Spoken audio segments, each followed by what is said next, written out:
নামাজে যারা সূরা ইখলাস পড়েন, আপনার নামাজ হয় না একটা ভুলের কারণে। আমরা হয়তো অনেকেই এই জিনিসটা গুরুত্ব দেই না, যার কারণে নামাজ হয় না, আবার গুনাহ হয়। এটা কিন্তু মারাত্মক একটা বিষয়।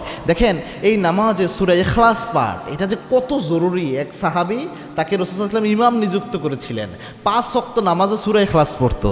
তো তার যে মুসল্লিরা ছিল, তারা যে রসুলকে বিচার দিলেন, ইয়া রাসূলুল্লাহ, এমন একজন ইমাম আপনি বানাইছেন 5 ওয়াক্ত নামাজে মোটামুটি যেগুলা শোনা যায় 3 ওয়াক্তে, এইগুলা দেখি প্রতি ওয়াক্তেই সূরা ইখলাস পড়ে। আল্লাহর হাবিব ওই ইমামকে ডাকলেন, ডেকে বললেন, তোমার কি অন্য কোনো সূরা মুখস্থ নাই? ওই সাহাবী ইমাম বললেন, হ্যাঁ ইয়া রাসূলুল্লাহ, আমি কোরআনের হাফেজ, পবিত্র কোরআন পুরাটাই তো আমার মুখস্থ। আল্লাহর হাবিব বললেন, তাহলে কেন শুধু সূরা ইখলাস পড়ো? ওই সাহাবী বললেন, ইয়া রাসূলুল্লাহ, সূরা ইখলাস আমার বড় প্রিয় সূরা।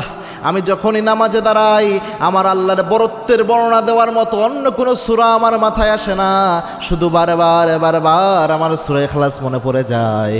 এই জন্য সূরা ইখলাসটা আমি বারবার পড়ি। আল্লাহর হাবিব সাল্লাল্লাহু আলাইহি ওয়াসাল্লাম কোনো কিছু বলা লাগে, জিবরিল আমিন চলে আসলেন, এসে বললেন, ইয়া রাসূলুল্লাহ, ওই সাহাবীকে সুসংবাদ দেন, আল্লাহ ওই সাহাবীকে ভালোবাসে। সুবহানাল্লাহ। এই সূরা ইখলাস নামাজে পড়ার কারণে এই সাহাবী এই ফজিলত পেয়ে গিয়েছেন। সুবহানাল্লাহি বিহামদি। এজন্য সূরা ইখলাসটা জরুরি। এখন সূরা ইখলাস পড়তে যে আমরা যেটা বলি, আমরা পড়ি কুল হুয়াল্লাহু আহাদ, না পড়ে আমরা কুল হুয়াল্লাহু আহাদ এইভাবে পড়ি, মানে কুল হুয়াল্লাহু আহাদ। কফ উচ্চারণ না করে আমরা কাপ দিয়ে উচ্চারণ করি, যার কারণে অর্থ হয়ে যায় যে আল্লাহ এক, তাকে খেয়ে ফেলো। মানে কুল মানে হচ্ছে খেয়ে ফেলা, যে তোমরা খেয়ে ফেলো কাকে? যে আল্লাহ এক, তাকে।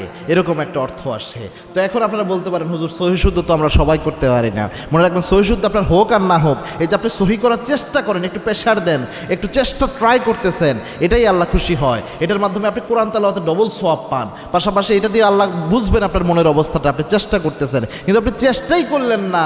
যা একবার ছোট্টবেলায় মক্তবে মুখস্থ করছেন, ওইভাবে মনেও নাই, ওটা দিয়েই জীবন পার করে দিচ্ছেন, এটা নিয়ে আর চর্চা নাই। অথচ আপনি ইংলিশ কেমনে ভালোভাবে বলা যায়, ফনেটিক ইংলিশ শিখেন, আপনি আইএলটিএস করেন, কত কিছু আপনি করেন অন্য ভাষা শেখার জন্য। অথচ যে ভাষা আপনাকে জান্নাতে, যে ভাষা বলতে হবে, কবরে যে ভাষা থাকবে, যেই ভাষা আপনার কোরআনের ভাষা, এই ভাষা নিয়ে আপনার কোনো চেষ্টা নাই, এটা কোশ্চিন কালেও গ্রহণযোগ্য হতে পারে না।